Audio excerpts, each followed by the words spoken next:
Welcome to Night Shadows. I'm Stewart Best, where the paranormal is normal, where that which you thought you knew, you didn't, and where the future can be known if you know exactly where to look. Well, good evening, everyone. Thanks for tuning in and listening. And we have Larry Taylor on his mountaintop. How you doing, Larry?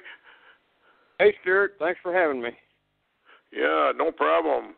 All kinds of things going on. Before we start, I wanted to let everybody know that I put up a new blog on Lightgate Blogger, and it's very, very interesting. I know it's something that most people don't want to talk about, don't want to even face.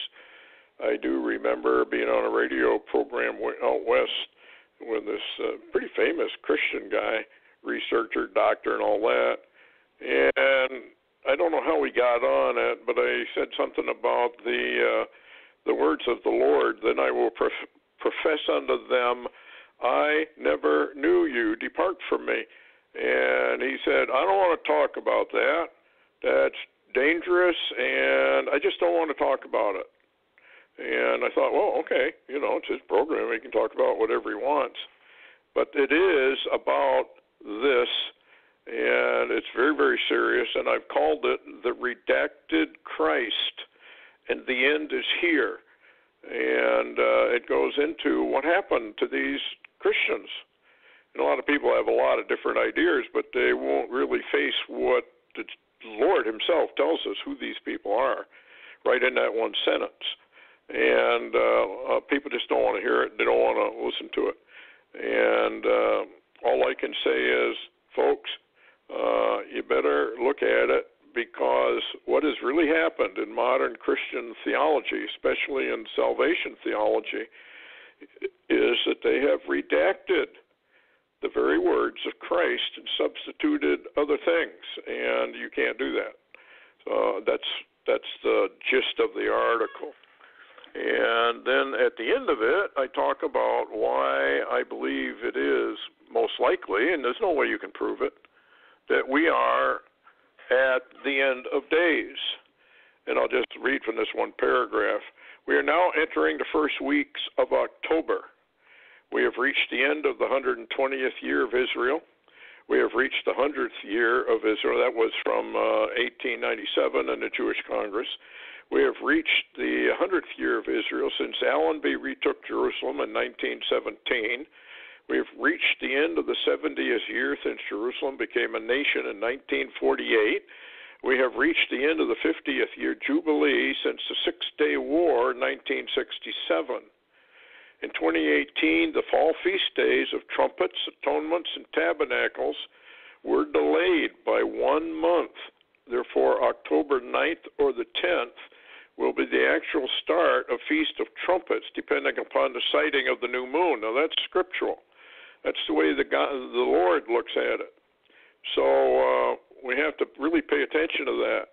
That means that the Feast of Atonement falls on probably the 19th or the 20th, and Tabernacles then would fall around the 24th or 25th, somewhere in there, through the 26th, 27th, and that area. So October this year is a very, very interesting month. And there's a number of Christians that have had visions that this is going to be the last fall for the United States that's normal, or basically normal. So anyway, that's about it. And because people are not being notified, I'm being shadow banned on Lightgate Blogger and Night Shadows Radio. You have to go visit those websites to see if we've posted a new blog or news of a radio show or something like that, because we're being shadow banned. And Larry's having all kinds of trouble getting his stuff up, and it's only going to get worse. And Larry, what happened to Hal Turner and his World News site, speaking about all that? Yeah, I've actually got his headline here. Let me read it real quick. It says, Hal Turner radio show facilities were the target of an utterly massive electronic attack on October the 3rd radio show. says about the time Hal Turner said he would be discussing the Russia, Syria, and Israel situation, every computer and fiber optic connections were taken down, and he was just completely taken completely off the air of his radio show and was not even able to get it back. I mean, they took him down completely. Very, very anomalous. And you know, you mentioned the shadow banning and the trouble you're having. I'm also having an incredible time getting any news posts or radio posts or anything through Yahoo groups at all. It's just simply not. It's holding them back. And, you know, I'm doing okay on the blog, getting it out, but people have to go there to look. I just can't warn everybody, you know, to go look. They've got to start going to our sites every day and looking.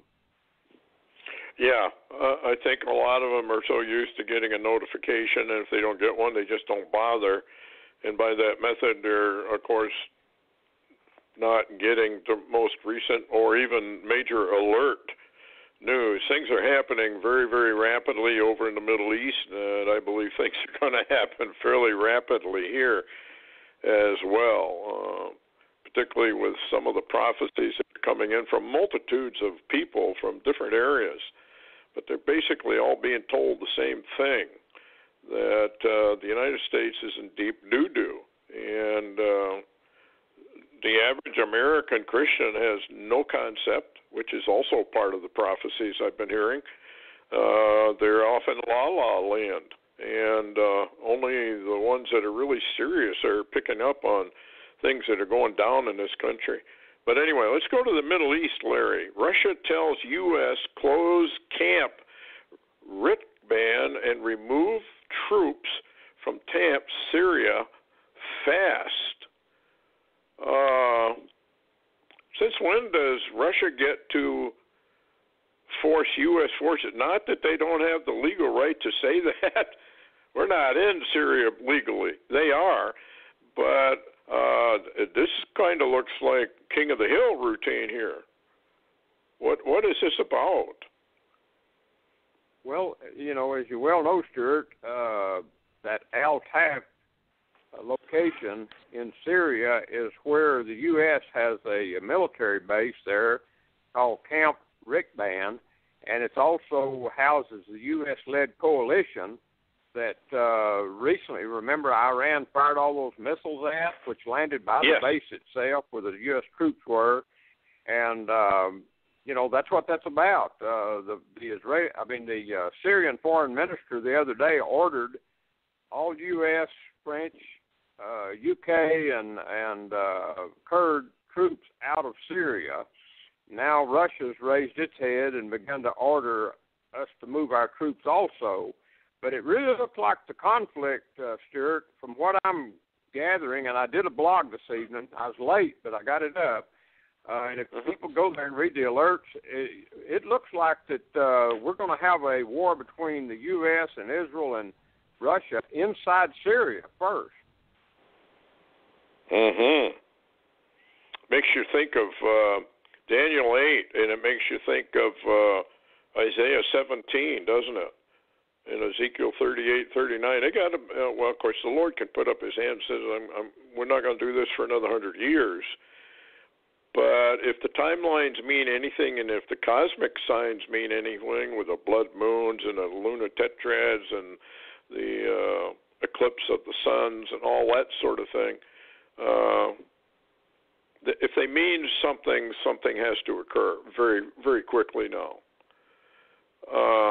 It says here that the military outpost that we're talking about was established by the United States Armed Forces in 2016.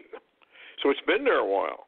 And now they're being ordered to close and move out totally, I guess, right? Yeah. Wow.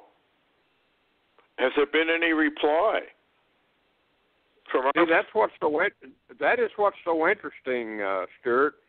The recent missile attacks out of Iran on that location, the recent attacks on towards the Israeli and confrontation with Israeli planes, etc. It appears the U.S. and Saudi Arabia and Israel, which is kind of a coalition of its own, is totally silent. But at the same time, they're totally silent. If you just watch, in other words, what we're not saying, if you'd watch what we're doing, let me read this headline real quick. This came out of Geopolitical, Stewart. U.S. Gives Israel more F-35 warplanes to face Russian and Syrian S-300 missile defense systems. And the U.S. has now deployed a squadron of U.S. F-35s to the base in the Emirates. And if you'll remember, Netanyahu a few days ago made the remark that Israel's F-35s was about to conduct missions that are going to test the capabilities of the Russian S-300s. And now Trump is giving more F-35s to Israel to use in that endeavor, and we've also put our own F-35s right on the I guess you could say, the border region. So it appears that, F-35s are absolutely going to come against the Russian S-300s, and we'll just have to see where this goes. So we're going to kind of do what Russia's been kind of probing the United States and England and whatnot with their bombers, just probing and seeing whether they get any reaction or not. So they're going to test and see if these S-300s are as accurate as they say they are. Now, I did read a report where I think it was Netanyahu, maybe it was the defense minister, who said they felt that they could outsmart and outdo these S-300s and continue on with their bombing raids, et cetera, et cetera. But how's Russia going to feel about that? Well, I would have to say, you got to remember, recently Russia flew in a group of 30 or more fighter jets and put them in Syria, and at the same time, all the Russian Navy is setting off that coast with, their cruise missiles and anti-aircraft missiles, and then you've also got other missile systems, all around Syria to protect Syria. But at the same time, on top of that, Stuart, what complicates this is the electronic warfare capabilities that Russia has brought in that may not only trouble, the airplanes or the, planes used by Israel, but also possibly target satellites. That's that jamming stuff. Now, folks, you got to remember something. I can't remember where our ships were, whether they were entering into the Black Sea or where they were, but a Russian fighter or two came by and absolutely crippled those two carriers or whatever they were. I think they were cruise missile ships or attack missiles of some type, but they were virtually not by explosion or anything. They were crippled by an EMP. Evidently, the Russians have developed a very strong EMP device that is small enough, I guess, to even fit in a fighter jet that's retrofitted for it. So this is not to be taken lightly. And I've always said that you always want to overestimate your enemy. Never underestimate it. I'm sure Larry would agree. He was a police officer for years. You never quite know what the guy that you're confronting is going to do. Is that correct, Larry? Oh, absolutely, Stuart. Yeah, that's a truth. And at the same time, I don't know whether you saw it, but I posted a day or so ago a very strange image of a MiG. I can't remember what the rest of it, 30-something or other, MiG something, that was They're more advanced ones, yeah. Yeah, that was in Syria, in combat in Syria, and they had a very mysterious, strange device on the very front of the plane, and it's never been seen before, and this possibly is a laser or EMP weapon of some type that the Russians have now. Yeah. I mean, we need to take note of those two boats, and they didn't really report much on it. I think it was too embarrassing for our military to report on that sort of thing. And then we had those incidences, remember, where a ship was taken over and there was a collision. Where was that? That was off, what was that, Korea or? I think that was around the Strait of Hormuz, wasn't it? Yeah, somewhere like that. I can't remember exactly where it was, but there. And then we heard about Iran taking over one of our drones and successfully landing it. And I don't know if I buy that, but whether that was somebody was given something in China for the back door to get in there. But anyway, China did take it over, or not, yeah. It wasn't China, it was Iran that took it over and landed it. And, of course, that they take those things apart, they backwards engineer it, and that's the way it goes. And I was just reading an article here about China. And speaking about China, U.S. Navy is considering a major flexing of fleet muscles designed to send a message to China. What in the world are we thinking? I can't imagine what's going on here.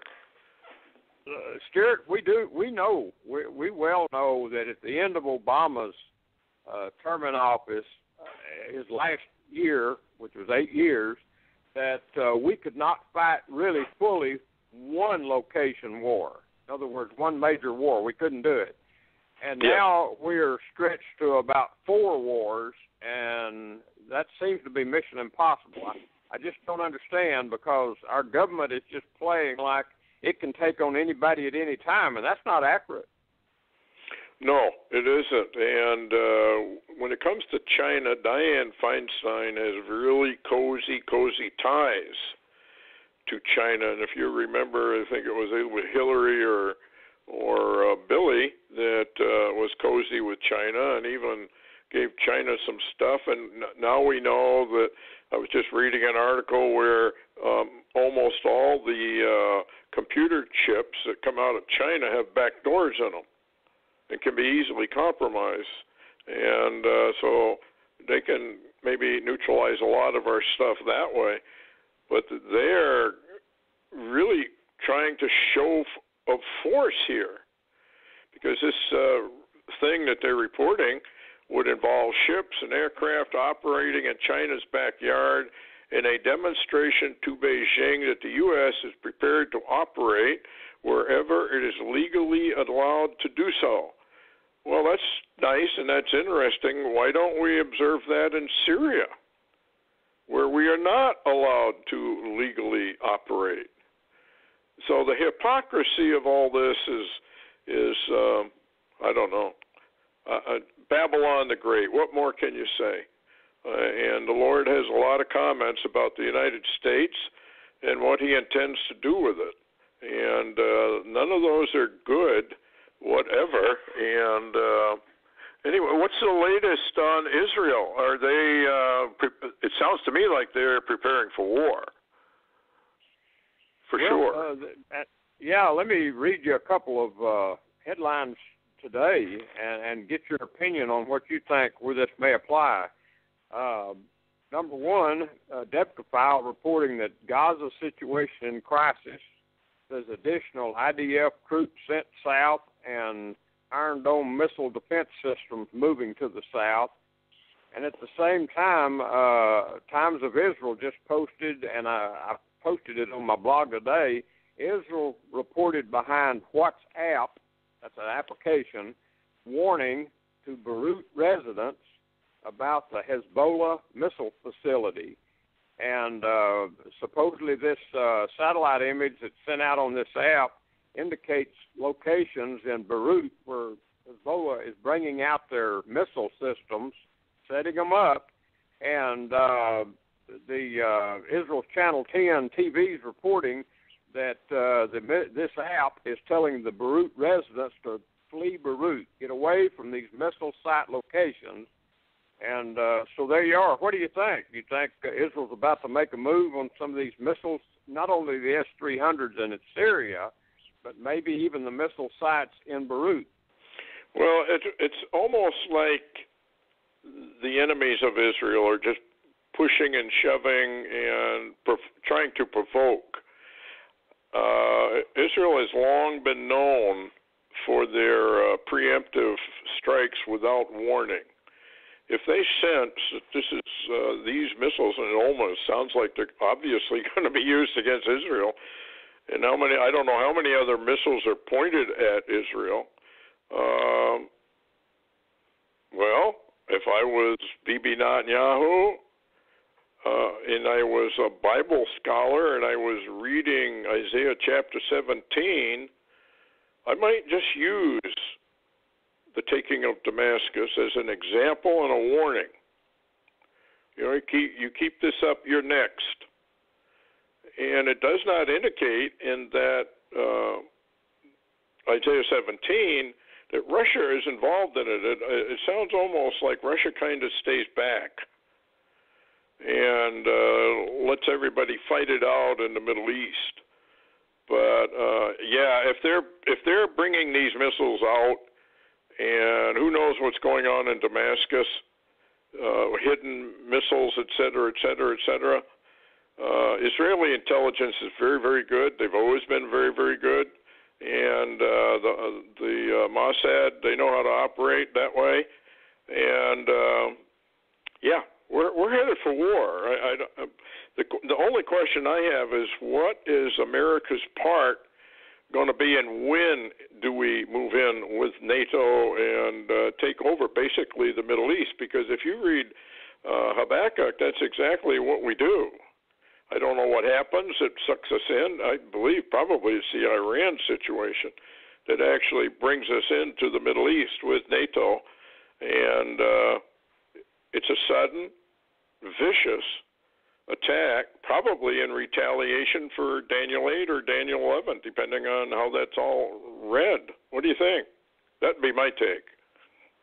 Yeah, I think you're accurate on that. And one of the things I've thought of, too, you remember there were recent reports that they were moving some, I guess you could call it not Iron Dome, but the U.S. missile systems.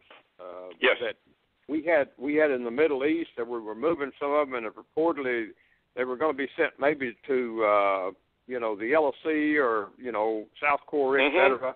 And I'm beginning to wonder if really that's not where they're going, if possibly they know, because, they're moving the Iron Domes and all right now south, so they know they're about to come under a missile attack, probably not only out of Syria, but out of Gaza and Hezbollah out of Lebanon at the very same time.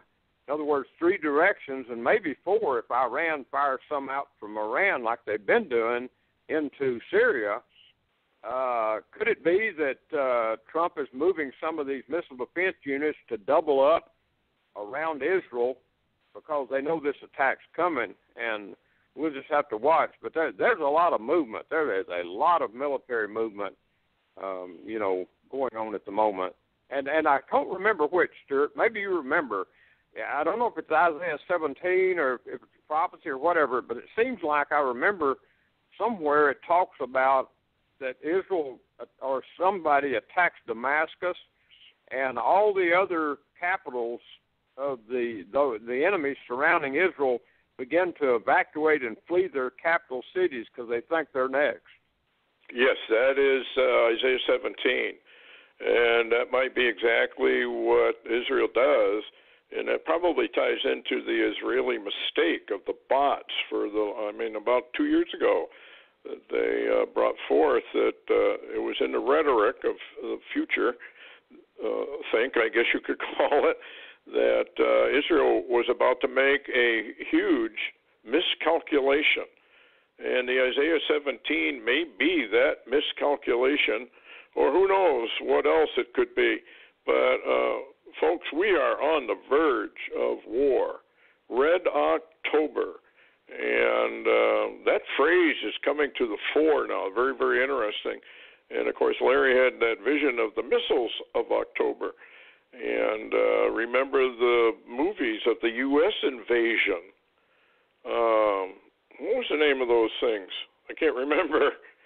But the first one, I think, was Russian troops, and the second one was North Korean troops. Yeah, ironically, both of those movies, and one time it was Russian and South American troops, and then the next time it was North Korean, but that was Red Dawn. And then guess what Lou Dobbs had as a headline? He was talking to General Jack Keane about the situation today. Guess what the headline on the lower part of the screen was as they were talking? Tom Clancy's Red Storm Rising. Those are clues, Stewart. Yep, they're telling us what's coming, folks. Fox News is part of this. It may be hard for people to believe. They're just paid opposition. The Illuminati are in total control, like whatever you want to call them. Luciferians, Illuminati, global deep state, whatever phrase you want to use. They are in total control. They know exactly what they're doing. And the only thing they have forgotten is the God factor.